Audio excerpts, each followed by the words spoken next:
नमस्कार, आप देख रहे हैं नादी टीवी और मैं हूं आपके साथ विकास द्विवेदी। बुलेटिन की शुरुआत करेंगे मध्य प्रदेश की सियासत की सबसे बड़ी खबर के साथ, जहां उपचुनाव के नतीजों के पहले अचानक सियासत गर्मा उठी है। सियासत में ये गर्माहट तब जब नतीजों से पहले बीएसपी विधायक संजीव कुशवाहा, निर्दलीय विधायक सुरेंद्र सिंह शेरा और बीजेपी विधायक नारायण त्रिपाठी ने नगरीय प्रशासन मंत्री भूपेंद्र सिंह से मुलाकात की।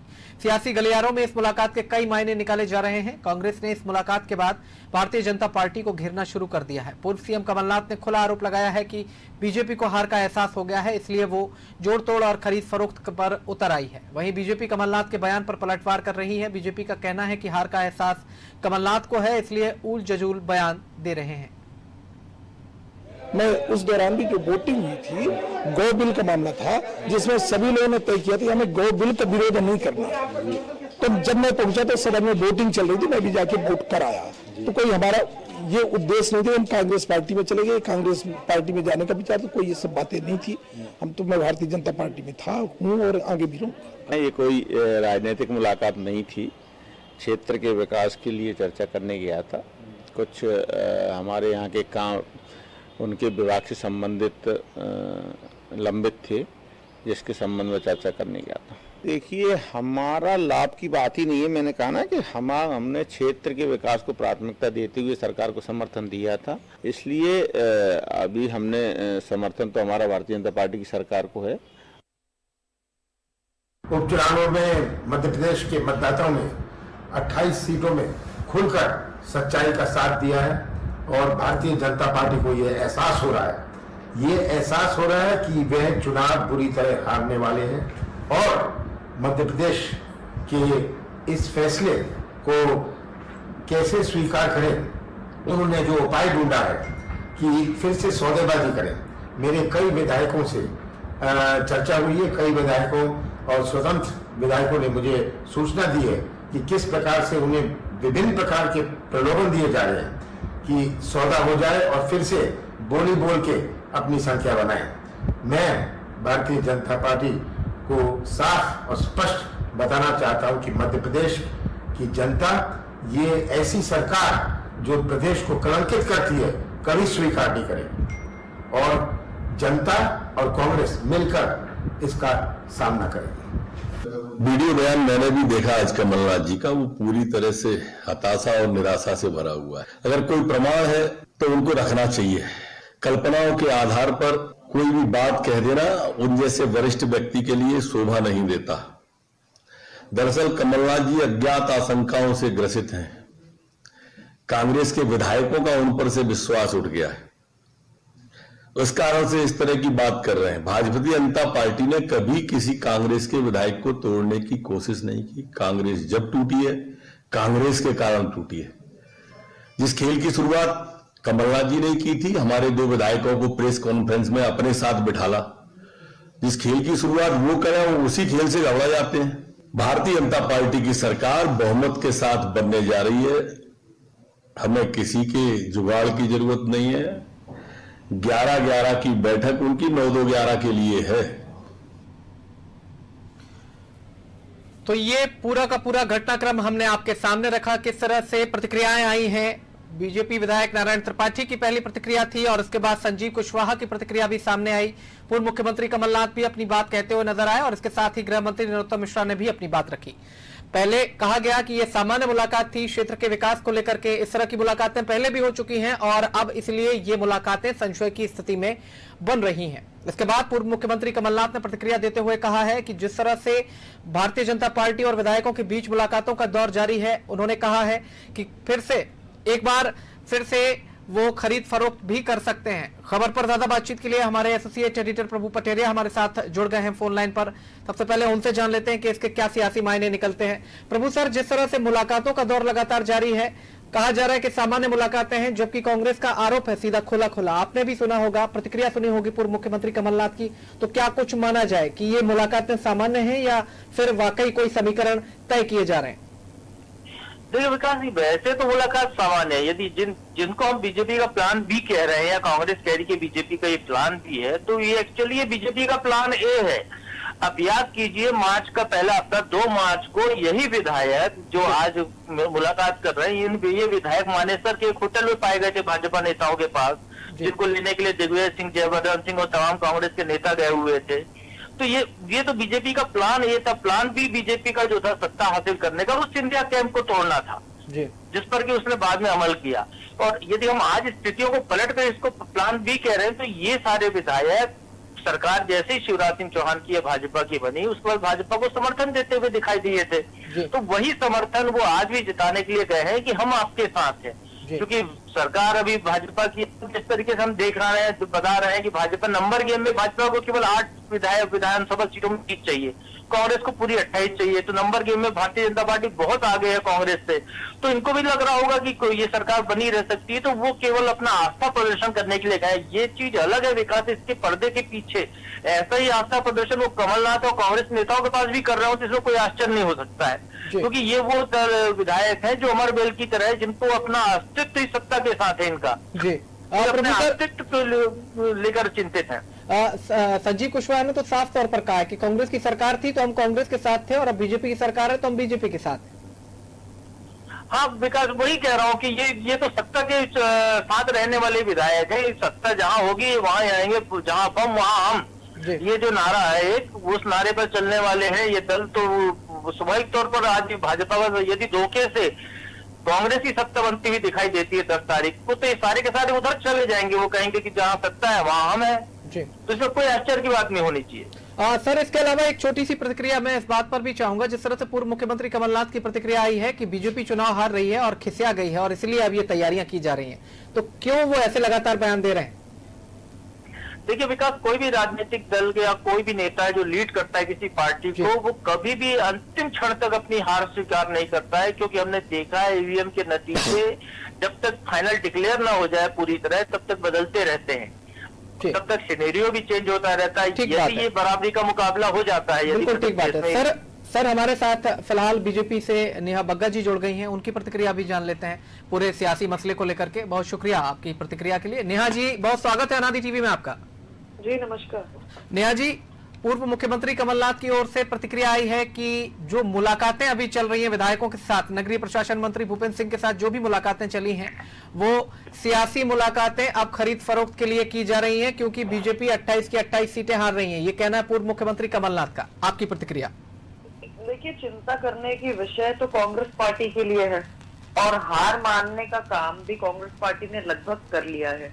वोटिंग शुरुआत हुई ही थी कि दिग्विजय सिंह जी का ट्वीट आ गया था, ईवीएम पर सवाल उठाने चालू कर दिए थे। वोटिंग प्रक्रिया के 10 दिन पहले कमलनाथ जी ने अधिकारियों को, कर्मचारियों को भ्रष्ट और जिस तरीके की बातें की वो आप हम सबके सामने है।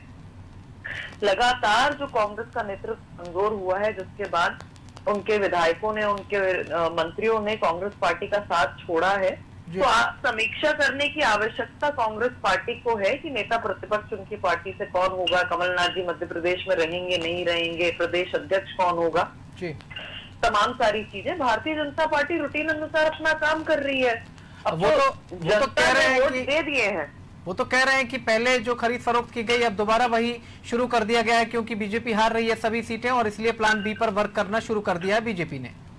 देखिए विकास जी, भारतीय जनता पार्टी ने जो काम करना था, जनता के बीच में जो बातें पहुंचानी थी, जिस प्रकार से योजनाएं, जो विकास का एजेंडा है वो पहुंचाना था, वो काम हो चुका है। जनता ने अपना मत भी दे दिया है, अब वो मतदान पेटी में कैद हो चुका है। 10 तारीख को जल्दी नतीजे आने वाले हैं। बिल्कुल ठीक बात है। भारतीय जनता पार्टी 28 की 28 सीट जीतने वाली है। अगर कोई सौजन्य भेंट होती है तो मुझे नहीं लगता है उसको प्लान ABC करके देखना चाहिए, पर कांग्रेस का क्या प्लान है उस पर जरूर विचार होना चाहिए। बिल्कुल ठीक बात है। और एक और मेहमान हमारे साथ फोन लाइन पर जुड़ गए हैं नेहा जी, उनको भी हम चर्चा में शामिल कर लेते हैं। फिरोज सिद्दीकी कांग्रेस से हमारे साथ जुड़ गए। फिरोज जी, स्वागत है अनादि टीवी में आपका।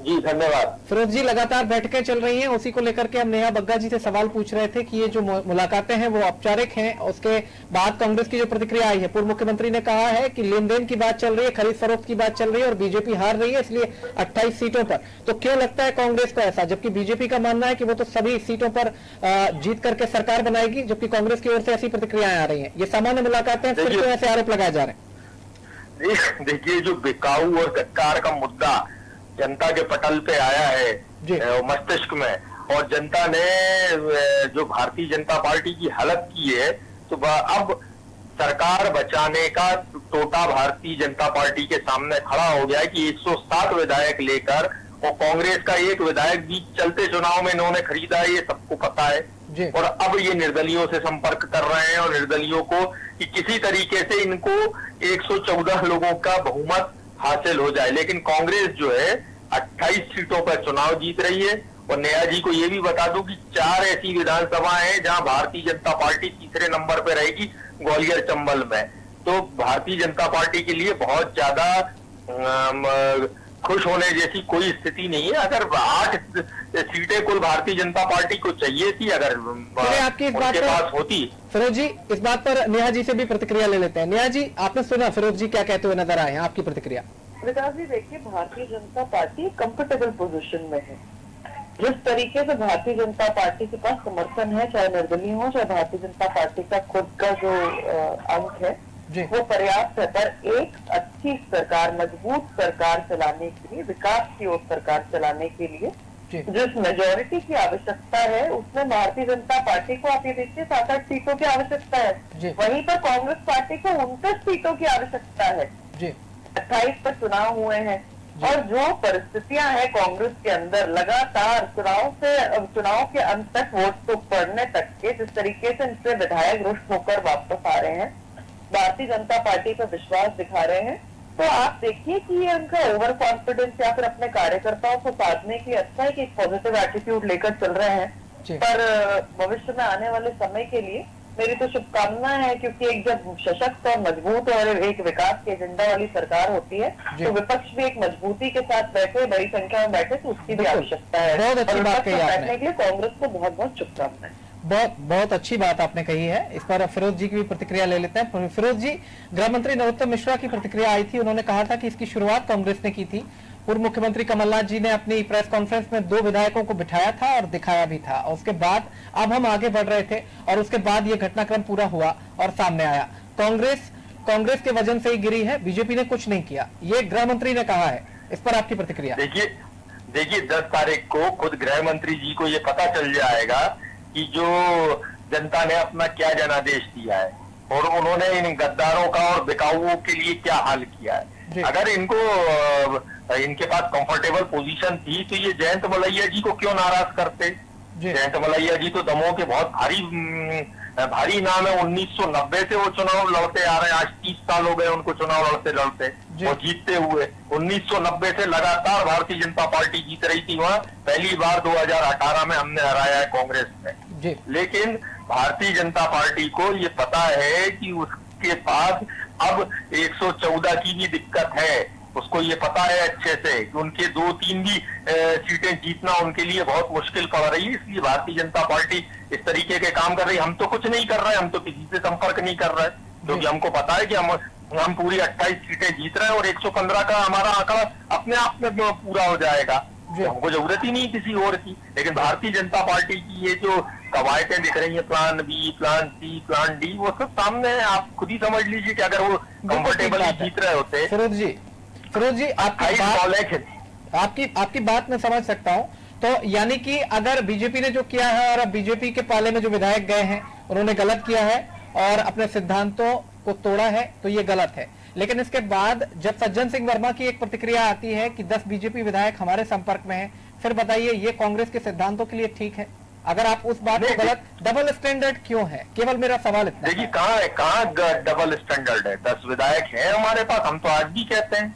और हम आपको ये भी बात कह रहे हैं कि हमने तो 2 आपको दिखाए थे प्रेस कॉन्फ्रेंस में और 2 दिखाए थे राज्यसभा में क्रॉस वोटिंग करके।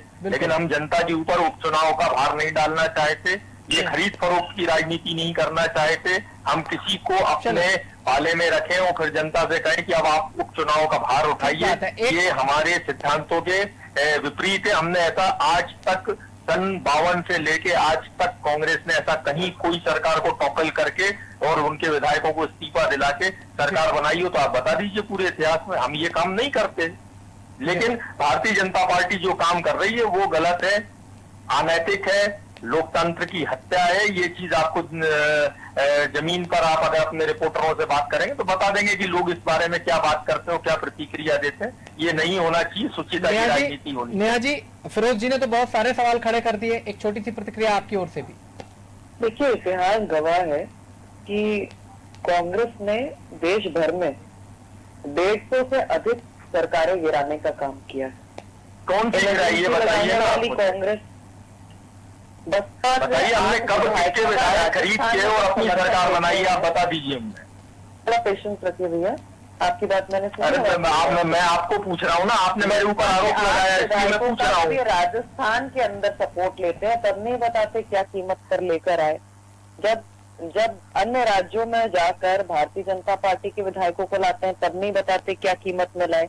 अभी 28 में से 8 प्रत्याशी भारतीय जनता पार्टी से लाकर, अन्य दलों से लाकर इनमें लड़वाए, तब नहीं बताते क्या कीमत अदा की। जब भारतीय जनता पार्टी विपक्ष में बैठी हुई थी, आप सरकार चला रहे थे, तो आपने जबरदस्ती शुरुआत क्यों की?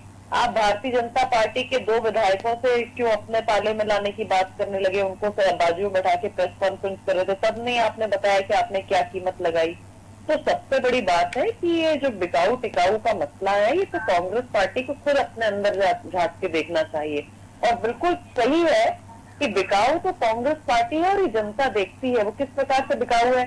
ये लेकर आए 2 लाख रुपए की कर्ज माफी, बेच के चले गए, जनता के बीच में कर्ज माफी नहीं हुई। 2 लाख के बाद 4000 बेरोजगारी भत्ता बेच के चले गए, 4000 बेरोजगारी भत्ते का पता नहीं चला।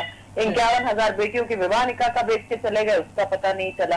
तो ये सबसे बड़े बिकाऊ, जो सिर्फ हर चीज को बिकाऊ टिकाऊ तोल मोल के देखते हैं, जनता ने इनको समझ दिया है। 40 चरित्र को 28 सीटों पर चुनाव हुआ है, 29 सीट कम से कम कांग्रेस पार्टी को चाहिए सत्ता में आने के लिए। यानी कि अगर 6 छक्के भी लगा दिए जाए, इन्हें मुबारक। यानी कि 6 गेंदों पर अगर 6 छक्के लगा दिए जाए तो भी मैच नहीं जीतेगी कांग्रेस, ये कहना है नेहा जी आपका? देखिए, जनता कभी भी ऐसे अहंकारी व्यक्ति को मुख्यमंत्री दोबारा थोड़ी बना लेगी जो एक महिला का अपमान करता हो, जो गरीबों को भूखा नंगा कहता हो। जिस तरीके से भाषा का इस्तेमाल किया गया लगातार पूरे चुनाव कैंपेन में, कमलनाथ जी जो खुद सागर गए तो कहते हैं 35 साल के बाद आया हूँ, ग्वालियर गए तो कहते हैं 15 साल के बाद आया हूँ, छिंदवाड़ा गए तो अपने एक विधायक को फोकट का विधायक बता दिया। अब आप ही खुद सोचिए कि जो मुख्यमंत्री होते हुए 15 साल 35 साल बाद मध्य प्रदेश की एक कॉन्स्टिट्यूएंसी में पहुंच रहा व्यक्ति, जनता कभी ऐसे व्यक्ति को स्वीकार करेगी जो आला पाला, जिस प्रकार ओला पड़ा, पाला पड़ा, जिस प्रकार से सूखा पड़ा, बाढ़ आई, कभी उन किसानों के बीच में ना गया हो, जिसने बेरोजगारों के नाम से धोखा कर दिया हो। नेहा जी, लेकिन एन वक्त पर, मतगणना के एन वक्त पर पहले जब ये बैठकें चल रही हैं तो सवाल तो उठेंगे, क्यों ये बैठकें चल रही हैं? इस पर भी छोटी सी एक प्रतिक्रिया, फिर मैं आप दोनों मेहमानों से विदा लूंगा। फिरोज जी सामने। देखिए, भारतीय जनता पार्टी तब जी नेहा जी बताएं। देखिए, ऐसी कोई बैठक नहीं हुई है जो बैठ के चल रही थी 2-3 दिन तक, आप मीडिया बंधुओं ने दिखाई। आज अगर कोई भोपाल आया है और वो विधायक अपनी क्षेत्र की समस्या को लेके या वहाँ के विकास को लेके भूपेंद्र जी से मुलाकात करता है, तो मुझे लगता है तो किसी के पास भी अधिकार है। यानी कि इसे सियासी चश्मे की निगाह से नहीं देखा जाना चाहिए, लेकर जा सकते हैं मिलने। यानी कि इसे सियासी चश्मे की निगाह से नहीं देखा जाना चाहिए। फिरोज जी, एक छोटी सी 15 सेकंड की आपकी प्रतिक्रिया क्या कहेंगे? जो पहली चीज तो नेहा जी ये गलत आरोप लगा रही, कांग्रेस ने खरीद फरोख्त करके कभी सरकार बनाई है। और मैं तो ये कहता हूँ 28 बॉलें खिला दी और वो बैट्समैन जो है 8 रन ना बना पाए तो वो काय का बैट्समैन है? ये तो उससे न जो 11वें नंबर पे प्लेयर आता वो इनसे शिवराज जी से बेहतर है। शिवराज जी को ये रिटायर कर दे, ये बेहतर है इनके लिए। फिरोज जी, ये तो नतीजे वाले दिन ही पता चलेगा कि कौन सा बल्लेबाज कितना तेज है। फिलहाल आप दोनों मेहमानों का बहुत शुक्रिया हमसे चर्चा में जोड़ने के लिए। समय की हमारे पास थोड़ी सी कमी है, इसलिए विदा लेनी पड़ रही है आपसे। और फिलहाल हमारे विशेष संवाददाता वैभव गुप्ता हमारे साथ लाइव जुड़ गए हैं, उनसे जान लेते हैं जो बैठकें चल रही हैं, जो दौर चल रहा है लगातार। वैभव, जिस तरह से मध्य प्रदेश की सियासत को अगर हम पिछले 1.5 महीने से देखें, पूरा का पूरा जो घटनाक्रम निकल करके सामने आया है, उसके बाद अब जबकि 10 तारीख को मतगणना होनी है, उसके पहले निर्दलीय विधायकों की बैठकों का दौर शुरू हो गया है। कांग्रेस ने तो अपनी प्रतिक्रिया दे दी है, बीजेपी इसे सामान्य मुलाकात बता रही है। अब क्या अगर इसको सियासी चश्मे की निगाह से देखें, कह रही है कि बीजेपी का प्लान बी है, तो क्या वाकई ये बीजेपी का प्लान बी है? विकास, प्लान ए भी होगा, प्लान बी भी होगा, प्लान सी भी होगा, लेकिन प्लान एग्जीक्यूट कितने हो पाएंगे, ये सबसे बड़ा सवाल होता है। 10 तारीख को मतगणना होने जा रही है, बहुत सारी चीजें स्पष्ट हो जाएंगी कि जिस तरह से बीजेपी ने की मेहनत को दिखा, दूसरी ओर कांग्रेस की ओर से प्रदेश अध्यक्ष कमलनाथ अकेले ही चुनावी मैदान में अंत तक नजर आए। हालांकि अंत में जरूर दिग्विजय सिंह, अजय सिंह और अरुण यादव चुनावी मैदान में थे। अब जो आज मुलाकात हुई है, बीजेपी से सामान्य मुलाकात बता रही है, लेकिन मुलाकातें सामान्य नहीं होती, क्योंकि ये जो दौर चल रहा है, मतगणना, मतदान से लेकर मतगणना के बीच का जो दौर होता है, इस बीच में अगर बीजेपी के विधायक बीजेपी के मंत्री से मिलने जाते तो दिक्कत कुछ नहीं, कोई परेशानी नहीं होती, लेकिन जब निर्दलीय विधायक, बसपा के विधायक और सपा के विधायक सरकार के किसी मंत्री से मिलने के लिए पहुंचते हैं तो सवाल अपने आप खड़े हो जाते हैं। आज ये कमलनाथ के निवास पर शाम को बैठक भी होनी थी, लेकिन बाद में मुलाकात 11 नवंबर को बैठक होगी। तो बैठकों की शुरुआत हो चुकी है। कमलनाथ के साथ ही शिवराज सिंह चौहान भी इंतजार कर रहे हैं कि मतगणना में जनता किसको अपना जनादेश देती है, किसे चुनती है, लेकिन उससे पहले ही राजनीतिक दलों ने अपनी तैयारियां करने की शुरुआत कर दी है। आज जो बैठक होनी थी, अगर बैठक नहीं भी हो रही है तो जरूर प्रदेश अध्यक्ष कमलनाथ कांग्रेस के विधायकों से बात करेंगे। अब से कुछ दिन पहले प्रेस कॉन्फ्रेंस की थी कमलनाथ ने अपने निवास पर विकास, और कहा था कि मैं सौदेबाजी की राजनीति में यकीन नहीं करता, और जब हम समझ सकते हैं कि 28 सीटों पर चुनाव हो रहे हैं, 29 सीटें कांग्रेस को सरकार बनाने के लिए चाहिए, और 29 सीटों पर जब चुनाव नहीं हो रहा, क्योंकि नरोत्तम मिश्रा ने भी यही कहा था कि अब 29 की बात है, 28 सीटों पर चुनाव हो रहा है तो बेहद मुश्किल है कांग्रेस के लिए, और कांग्रेस चाहती है कि अब उसके विधायकों की संख्या कम ना हो। क्योंकि जिस तरीके से राहुल लोधी बीजेपी के पाले में गए, और ऐसा सुनने में आ रहा है, सूत्र भी यही कह रहा है कि जल्द ही कुछ और कांग्रेस के विधायक अपनी पार्टी से अपनी निष्ठा खत्म करके दूसरी पार्टी में जा सकते हैं। तो मुश्किलें अब कांग्रेस की बढ़ रही हैं। मेरे ख्याल से जो बीजेपी का शायद ये प्लान भी हो सकता है कि उसे अपने विधायकों की संख्या ज्यादा बढ़ानी है, क्योंकि जिस तरीके से हमने कांग्रेस की सरकार को देखा विकास, कि कांग्रेस के पास विधायकों के नंबर कम थे, और यही बात थी कि सपा बसपा निर्दलीय विधायक कमलनाथ पर दबाव बनाते थे, और बीजेपी भी यही कहती थी कि ये लंदन चाहेगी कि उनकी सरकार बने, फुल फ्लैश सरकार बने, और जो निर्दलीय बसपा सपा के विधायक हैं वो सरकार पर दबाव ना बनाए। आप वैभव, इसके साथ ही जो बात आपने कही कि मुलाकातें कभी सामान्य नहीं होती, तो क्या बीजेपी के मन में भी कोई संशय है? क्षेत्र में जिस तरह से जानकारियां निकल करके सामने आ रही थी, आंतरिक सर्वे में क्या कुछ ऐसी रिपोर्टें हैं कि बीजेपी को और भी ज्यादा नंबर्स की आवश्यकता पड़ेगी, तो ये मुलाकातों का दौर शुरू हो गया है और बातचीत और संतुलन और सामंजस्य? बीजेपी को नंबर्स की आवश्यकता नहीं है, लेकिन बीजेपी जरूर विकास, बीजेपी को नंबर्स की नहीं, बीजेपी अपने नंबर्स को और ज्यादा बढ़ाना चाहती है। जैसे कि मैंने आपसे पहले कहा कि बीजेपी अब इस गेम को और ज्यादा मजबूत करना चाहती है। बीजेपी अपने जो विधायकों की संख्या जाना चाहती है, तो और ये कांग्रेस के लिए दिक्कत वाली बात है कि कांग्रेस को अपने विधायकों की बाड़ेबंदी करनी होगी, क्योंकि जिस तरीके से खबरें आ रही थी कि कुछ कांग्रेस के विधायक भी बीजेपी के संपर्क में हैं, अगर वो कांग्रेस को का पाला छोड़कर बीजेपी में शामिल होते हैं तो कहीं ना कहीं कांग्रेस के विधायकों की संख्या कम होगी, और विधानसभा में जो विपक्ष है वो ज्यादा कमजोर हो जाएगा और सरकार मजबूत हो जाएगी। तो इस वक्त कमलनाथ अपने विधायकों को समझाने में लगे हैं, उनको अपने पाले में बरकरार रखना चाहते हैं, और वो नहीं चाहते कि कांग्रेस के विधायक कांग्रेस से टूटकर बीजेपी की तरफ जाए। हालांकि बसपा सपा निर्दलीय विधायकों पर भी कमलनाथ की निगाहें हैं, लेकिन इस वक्त कमलनाथ के सामने जो सबसे बड़ी मुसीबत है, सबसे बड़ी दिक्कत हम आपको कह सकते हैं कि उन्हें अपने विधायकों को ही संभालना है, तभी जो सरकार बनने की बात वो कह रहे हैं वो पूरी हो सकेगी। अब वैभव, एक छोटा सा सवाल और मैं यहाँ पर आपसे लेना चाहूंगा। जिस तरह से बीजेपी के संपर्क में अगर विधायक आते हैं तो उन्हें गद्दार बता दिया जाता है। अब सज्जन सिंह वर्मा ने जो बयान दिया है कि बीजेपी के कुछ विधायक उनके भी संपर्क में हैं, तो फिर इन मानकों को डबल स्टैंडर्ड की तरह क्यों लिया जाता है? क्यों एक जैसे सिद्धांत का पालन नहीं किया जाता? जो दल बदल कर जाए, जो बगावत करे, अगर उसको आप गद्दार की संज्ञा दे रहे हैं तो किसी से भी किसी दल में जाए वो तो गद्दार ही कहलाना चाहिए, लेकिन वो पवित्र हो जाता है और ये अशुद्ध हो जाता है, इस तरह की बात हो जाती है। तो क्यों ऐसे मानक गढ़े गए हैं? विकास, गद्दार गद्दार होता है। टिकाऊ विकास को भी हमने ये बहुत सारी बातें सुनी, तो टिकट दिया था वो भी कई बीजेपी से चुनाव लड़ चुके हैं, बसपा से चुनाव लड़ चुके हैं, तो क्या वो उनकी पार्टी से गद्दार नहीं हुए? क्योंकि जिन सिंधिया समर्थकों को कांग्रेस के नेता कहते हैं कि वो गद्दार हैं, तो आपने भी गद्दारों को विधानसभा चुनाव में अपनी पार्टी की ओर से मौका दिया, तो शायद ये मुद्दा नहीं बचा। लेकिन अब जो मुद्दा है वो मजबूत सरकार का है, क्योंकि 3 साल आने का जो 3 साल का वक्त बचा है सरकार का, 5 साल कि वो मजबूती से अपनी सरकार को चला और जो विधायक है अनावश्यक रूप से दबाव ना बना सके। लेकिन जो बैठकें हो रही हैं, और हमने सज्जन सिंह वर्मा के बयान को भी आपने कोट किया, बिल्कुल नेता कभी अपने कॉन्फिडेंस को लूज नहीं करते, नेता हमेशा अपने कॉन्फिडेंस को ओवर कॉन्फिडेंस रखते हैं। हमने लास्ट टाइम तक कमलनाथ को सुना था प्रदेश अध्यक्ष के रूप में, जब वो मुख्यमंत्री थे तब भी यही कह रहे थे कि कई बीजेपी के विधायक हमारे संपर्क में है। लेकिन जब हमने देखा कि वक्त कैसे बदला, सरकार कैसे बदली और कैसे कमलनाथ मुख्यमंत्री होने के बाद अब प्रदेश अध्यक्ष बन गए हैं और वो पूर्व मुख्यमंत्री उनकी डेजिग्नेशन हो गई है, तो नेता बिल्कुल कॉन्फिडेंस के साथ कहते हैं कि हमारे पास विधायक है, लेकिन जब वक्त आता है तब वो विधायक दिखा नहीं पाते। चलिए वैभव, बहुत शुक्रिया इस तमाम जानकारी के लिए। तो ये थे हमारे सहयोगी वैभव गुप्ता, जो कि बता रहे थे कि किस तरह से पूरे के पूरे घटनाक्रम का जो पटाक्षेप होगा वो 10 तारीख को होगा। आपका हमसे चर्चा में जुड़ने के लिए वैभव बहुत शुक्रिया। तो जिस तरह से अगर मध्य प्रदेश की सियासत की पूरी बातचीत को लिया जाए तो हमने पूरे के पूरे मसले से आपको वाकिफ कराया। ये मसला उठा तब जबकि निर्दलीय विधायकों ने नगरीय प्रशासन मंत्री भूपेंद्र सिंह से मुलाकात की और इन मुलाकातों को बीजेपी ने सामान्य बताया, वहीं कांग्रेस ने इसे बीजेपी का प्लान बी बता दिया कि किस तरह से अब आने वाले दिनों में जब 10 नवंबर को नतीजे आएंगे उसमें बीजेपी की स्थितियां ठीक नहीं है, इसलिए अब साधने की कवायद शुरू हो गई है। यह आरोप कांग्रेस ने लगाया, जबकि बीजेपी ने यह कहा है कि सामान्य मुलाकातें हैं।